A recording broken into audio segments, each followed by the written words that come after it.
আজকে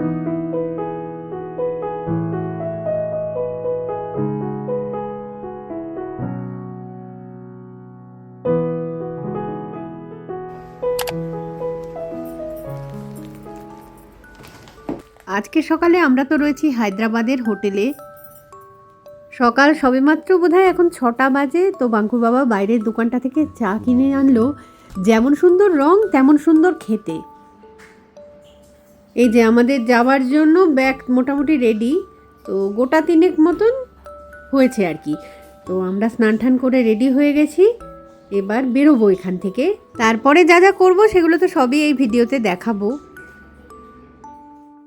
তাহলে এই নতুন ভিডিওটা শুরু করে দিলাম। তো আশা করি তোমরা সকলে খুব ভালো আছো, আর আমরাও বেশ ভালোই আছি। আচ্ছা, আমরা যে রুমটাতে ছিলাম সেটা একবার দেখিয়ে দিই। আলোটা জ্বালিয়ে দিলাম। এই যে সাদামাটা ছিমছাম রুম আর কি। তো এক রুমে 2জন থাকার কথা, তো আমরা তো জড়িয়ে গড়িয়ে রাতটা কাটাবো বলে সেই কারণে 3জনই এক ঘরে শুয়ে গেছি। ওইও থেকেই বুক করা হয়েছিল এই হোটেলটা। দাঁড়াও বাইরেটায় দেখাই একবার সকাল সকাল। এই যে জায়গাটা এরকম, ওটা হচ্ছে মেন রোড আর কি, গাড়ি ঘোড়া চলছে। আর এদিকের অনেকগুলো বাড়ি ঠাড়ি রয়েছে, সবই নতুন নতুন কনস্ট্রাকশন আর কি। আর বাড়িগুলো না ভীষণ সুন্দর, সাউথের দিকের বাড়িগুলো যেমন হয় ছোট ছোট, বাইরে দিয়ে সিঁড়ি এরকম। এইখানে একটা বাড়িতে কালকে রাত্রিবেলায় দেখছিলাম খুব সুন্দর লাইটিং দিয়েছিল। এই যে এই জায়গাটায় খুব ভালো লাগছিল বাড়িটা। আমরা শিলংয়ে আসার আগে না থাকতাম চেন্নাইতে, তো ওখানে ঠিক বাড়িঘরগুলো যেরকম লাগতো ঠিক একদম একই রকম লাগছে আমার এই জায়গাটাকে। আর সেই কি হাওয়া দিচ্ছে ওখানেও না, চেন্নাইতে থাকতে বিকেলবেলাটায় সেই ছাদে গিয়ে বসতাম, এত সুন্দর হাওয়া এত সুন্দর পরিবেশ, ঠিক সেরকমই ফিলিংস দিচ্ছে। কোথায় গেল লিফট? এই যে লিফটে করে যাবো। এই যে যে হোটেলটায় আর কি ছিলাম কালকে সেইটা দেখিয়ে দিলাম একবার বাইরে থেকে। নানুদের কলেজ থেকে এই হোটেলটা কিন্তু একটু দূরেই হয়, মানে অটোর ডিস্টেন্স আর কি। তাও এটাতে এসে থাকা হলো, কারণ হচ্ছে প্রথমবার যখন নানুকে ভর্তি করতে এসেছিল কলেজে, ওর বাবার ও এই হোটেলটাই ছিল, তাই হোটেলটার সঙ্গেও পরিচয় হয়ে গেছে, আর আশেপাশের জায়গাগুলো মানে চেনা হয়ে গেছে একটু। কালকে রাত্রেবেলায় একটা মন্দির দেখেছিলাম না, সেই মন্দিরটাতে যাব একটুখানি। তো হোটেলের পাশের গলিতে এটা, তো সেদিকেই ঢুকছি। রাত্রিবেলাও কালকে লোকজনের ভিড় ছিল, আজকেও অল্প স্বল্প লোকজন আছে এখনো। কি সুন্দর মন্দির একটা। বাইরেটার এখানে ব্যাগটা রেখে জুতো খুলে যাই, উপরের দিকে উঠি। নানু আর নানুর বাবা তো এই মন্দির আগের বাড়ি এসে দেখে গেছে, আমি দেখেছিলাম ভিডিও আর কি ওদের ফোনে। মেনলি এটা ভগবান শিবের মন্দির আর কি, তো শিবেরই পুজো চলছে সামনে। এই যে লোকজন দেখা যাচ্ছে ওরা সেই শিবের পুজো নিয়েই ব্যস্ত আর কি। এই যে সামনেই রয়েছে বজরংবলীর মূর্তি।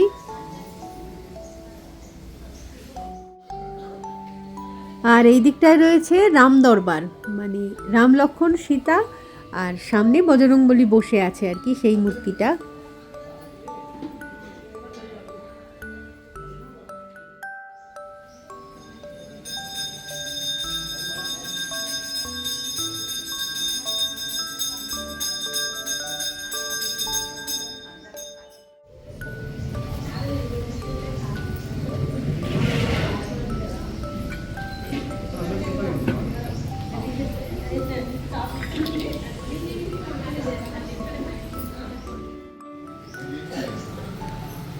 এই দিকটায় কি কি কি আছে এটা?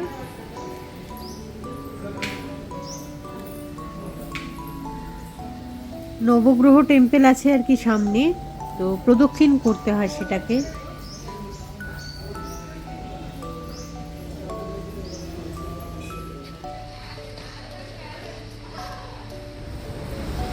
কি সুন্দর মন্দির একটা, ভাল লাগলো বেশ সকাল সকাল দর্শন করে বজরংবলীর মন্দির। সাউথের এই যে আলপনা দেওয়া ব্যাপারটা না, এটা কিন্তু খুব ভালো লাগে আমার। মানে সব বাড়ির সামনে অথবা কোনো মন্দিরের সামনে খুব সুন্দর করে ওরা আলপনা দিয়ে রাখে। পুজোর জন্য ফুল মালা বেলপাতা যা দরকার আর কি সবগুলো এইখানটায় পাওয়া যাচ্ছে, তো কিনে নিয়ে মন্দিরে ঢুকে পড়লেই হলো। আমরা আজকে তো পুজো দিইনি, জাস্ট নমস্কার করে চলে এলাম। এবারে যেতে হবে একটা জলখাবারের দোকানে।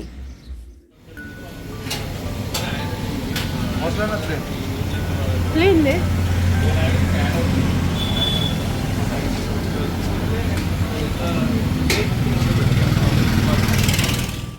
ধোসা, পোঙ্গল, ইডলি সব খাবার দাবারের ছড়াছড়ি আর কি। আর এই খাবারগুলো আমাদের যে কি ভীষণ ফেভারিট কি বলবো। প্রথমে সেই কারণে ইডলি নিলাম, এরপরে ধোসাও আসছে। আমার তো মনে হয় যে আর কি মাছ মাংস খেতে ভালোবাসে না বা শাকসবজিও ভালোবাসে না, তার ওগুলো খাওয়ার কিন্তু দরকারও নেই, এই সব জিনিস যদি হাতের কাছে থাকে।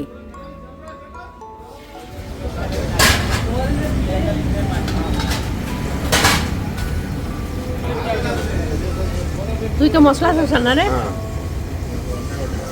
প্লেন ধোসাও ভালো লাগছে। আর এই যে বিকেলের জলখাবারে কিন্তু এই বড়াগুলোও ভাল লাগে, মেদু বড়া, আর ওই দিকেরটা হচ্ছে বন্ডা। পথেই আবারও একটা সুন্দর মন্দির পড়লো, তো সাই বাবার মন্দির। তো এখন আর ঢুকছি না এটাতে, নানুদের হোস্টেলের দিকে এগোচ্ছি।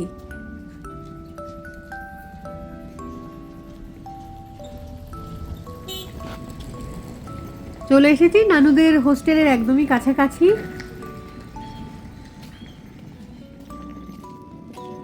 ডান দিকের দোকানটা থেকে তো কালকে সন্ধেবেলাতেই সেই চা খেয়েছিলাম, খুব সুন্দর চা। সমস্ত দোকানেরই চা এখানে এত ভালো না, মুখে লেগে থাকছে একদম।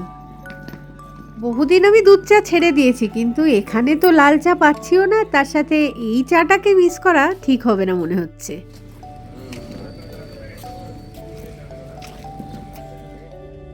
নানু তো বারবারই বলছে যে সিটির দিকে চলো, আরও অনেক সুন্দর সুন্দর জায়গা দেখাবো, কিন্তু এবারে আর মানে সিটিতে ঘোরার জন্য কিন্তু এবারটা আসিনি, এবার হচ্ছে নানুর সঙ্গেই সময় কাটাবো বলে তো এসেছি।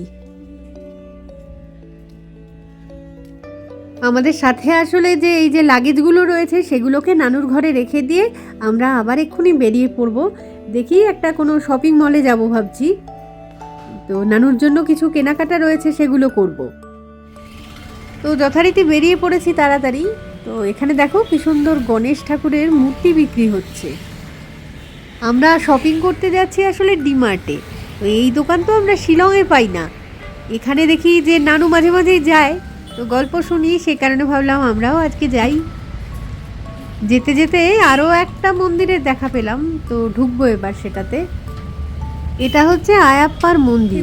মানে আমি যতদূর জানি আয়াপ্পা হচ্ছেন ভগবান শিব আর বিষ্ণুর প্রতীক আর কি। উনি ছিলেন চির ব্রহ্মচারী, সেই কারণে ওই যে শবরীমালার মন্দির আছে না সাউথে, বেশ ফেমাস কিন্তু। তো সেখানে অনেক সময় বলা হয় যে মহিলাদের আর কি প্রবেশ করতে দেওয়া হয় না। তো আমি ভাবছিলাম এই মন্দিরেও প্রবেশ করতে পারবো কিনা, তো কেউ তো কিছু বলেনি দেখলাম। যাই হোক, বাঁ দিকটায় হচ্ছে নবগ্রহের মূর্তি। তো সাউথের দিকে সমস্ত মন্দিরেই কিন্তু এই জিনিস থাকে আর কি, যে মন্দিরেই যাও না কেন নবগ্রহের মূর্তি একটা থাকবেই। খুবই ভালো হয় আর কি যদি সেটাকে কয়েকবার প্রদক্ষিণ করা যায়, পুণ্য লাভ হয় আর কি।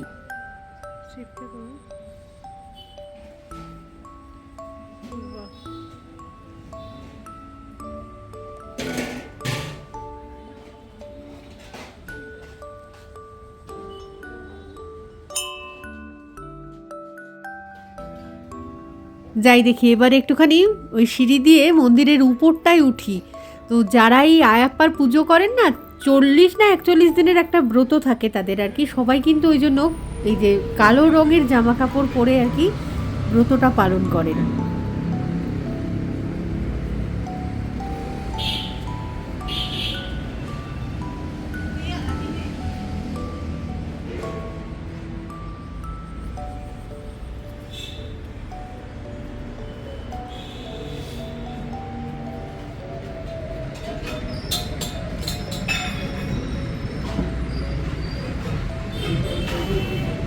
গণেশ ঠাকুর।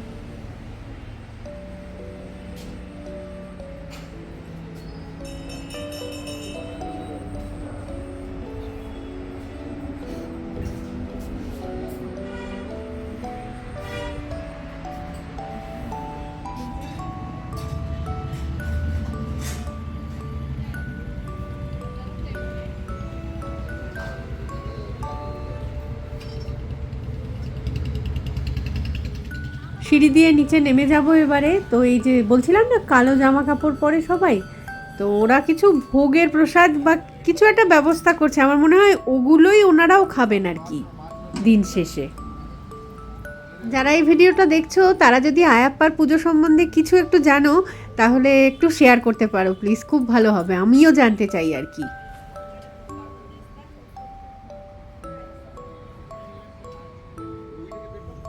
এই যে এখানে দেয়ালের মধ্যেও না এই যে পয়েন্ট পয়েন্ট করে খুব সুন্দর আলপনাটা দিয়েছে, আমি এই জিনিসটা চেন্নাইতেও দেখতাম। হাঁটতে হাঁটতেই এগোচ্ছি, পাশে এই যে বাড়িগুলো পড়ছে না ওদের মানে বাড়ির সামনেও আলপনা রয়েছে, আবার পাঁচিলের মধ্যেও দেখছি কি সুন্দর আঁকিবুকি করা রয়েছে, ভালো বেশ। কিন্তু অনেকের মতো আমারও মনে হয় কি যে এই যে পাঁচিলের গায়ে যে কোনো শিল্প নিদর্শন এরকম আঁকিবুকি যদি কেটে রাখা হয় তাহলে কিন্তু মানে পথ চলতি মানুষজন যেতে যেতে ওই যে থুতু ফেলা বা মানে পানের পিক ফেলা এইগুলো অ্যাটলিস্ট করবে না। অন্য একটা শহর তো তো যা যা জিনিস একটু অন্যরকম দেখতে পাচ্ছি সেগুলোই ক্যামেরাবন্দি করার চেষ্টা করছি আর তোমাদের সাথেও শেয়ার করে নিচ্ছি এই ভিডিওর মাধ্যমে। আশা করি তোমাদের খারাপ লাগবে না খুব একটা। টুকটুক করে হাঁটতে হাঁটতে অনেকটা পথই হাঁটা হয়ে গেছে, প্রায় ডিমার্টের কাছাকাছি চলেই এসেছি বলা যেতে পারে। তবে এখনও 9টা বাজেনি, তো সেটা কতটা খুলবে এখনই সেটা একটু চিন্তার। এই যে সামনেই দেখা যাচ্ছে ডিমার্ট, তবে খোলেনি এখনও, ভিতরে কাজকর্ম চলছে আর কি, ঝাড়া পোছা যেরকম হয় যে কোনো শপিং মলেই সকালের দিকটা ওরকমই, তবে মেন দরজা খোলেনি। মিনিট 15 একটু বাইরে দাঁড়াতে হলো, তারপরে তো খুলে দিয়েছে যেই ভিতরে ঢুকে চলে এলাম। তো জিনিসগুলো বেশ ভালো লাগছে। তো কাপগুলো নেব কি নেব না ভাবছি, কারণ এই কাজ তো ভেঙে যাবে হয়তো ফ্লাইটে করে নিতে নিতে। শিলংয়ে শপিং মল বলতে তো বিশাল মেনলি, তো সেখানে তো প্রতি সপ্তাহে গিয়ে গিয়ে এই প্রোডাক্টগুলো একদম চেনা পরিচিত হয়ে গেছে। তো এখানকার প্রোডাক্টগুলোই একটুখানি সেই জন্য দেখতে এলাম যে কি কি নতুন পাওয়া যাচ্ছে এখানে, জিনিসগুলোর কোয়ালিটি বা কীরকম আর দাম কি কম না বেশি এই আর কি।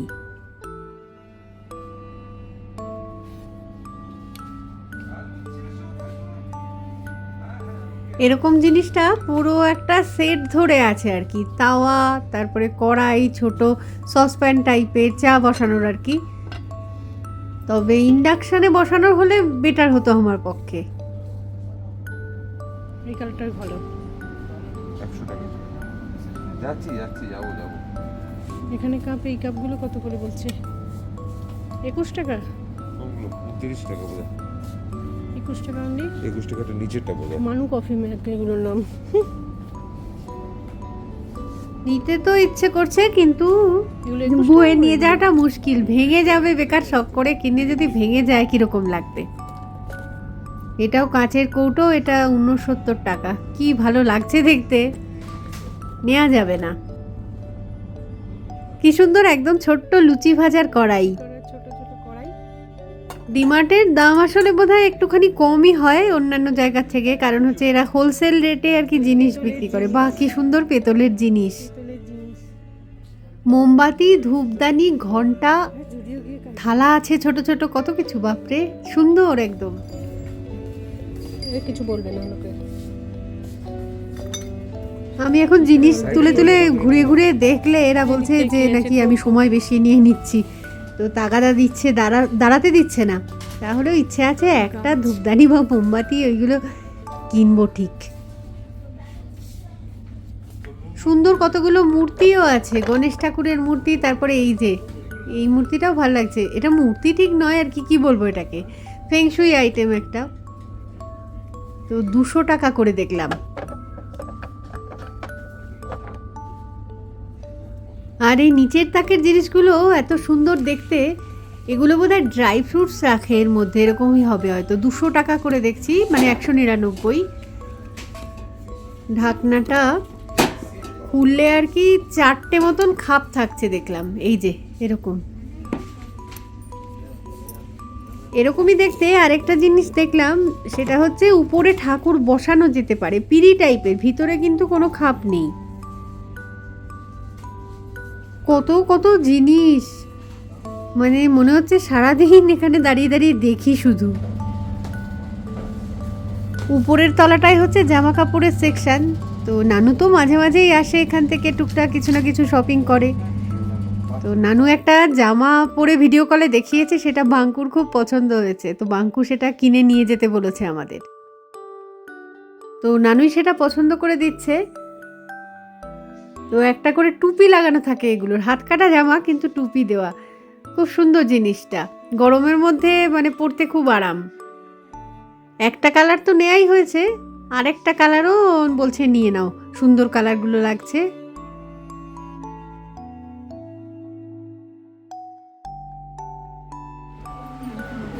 কেনাকাটাও হয়ে গেছে, পয়সা পেমেন্টও হয়ে গেছে, ব্যাগ ভর্তি করে জিনিস নিয়ে এখন দোকান থেকে বেরোচ্ছি। শপিংই করতে যাচ্ছি, অথচ হাতে করে ব্যাগ না নিয়ে বেরিয়েছি। তাই জন্য ডিমার্ট থেকেই একটা ব্যাগ কিনলাম আর কি।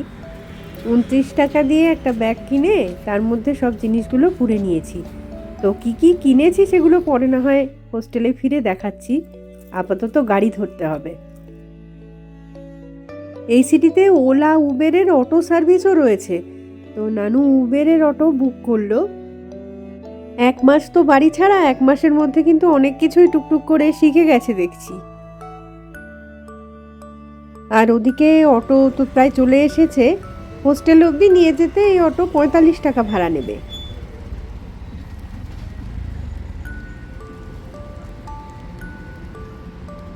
আমার মনে হয় আছে, আরেক প্রশ্ন দেখিনি। আর তো 2-3 ঘন্টা থাকবো হ্যাঁ, তারপরে বেরোবো ইয়ে করতে, কেউ লাঞ্চ করতে, লাঞ্চ করতে। উল্টো দিকে কেউ তাদের টিফিন থেকে লাঞ্চ করতে। চলে এসেছি হোস্টেলের একদমই কাছে। তো রুমে ঢুকে তারপর যা যা কিনলাম আর কি সেগুলো ছড়িয়ে নিয়ে বসবো। তো যাই হোক, এই ভিডিওটাকে না আর বড় করছি না, খুব তাড়াতাড়ি ফিরে আসছি পরের অংশটা নিয়ে। তো ততক্ষণের জন্য টাটা।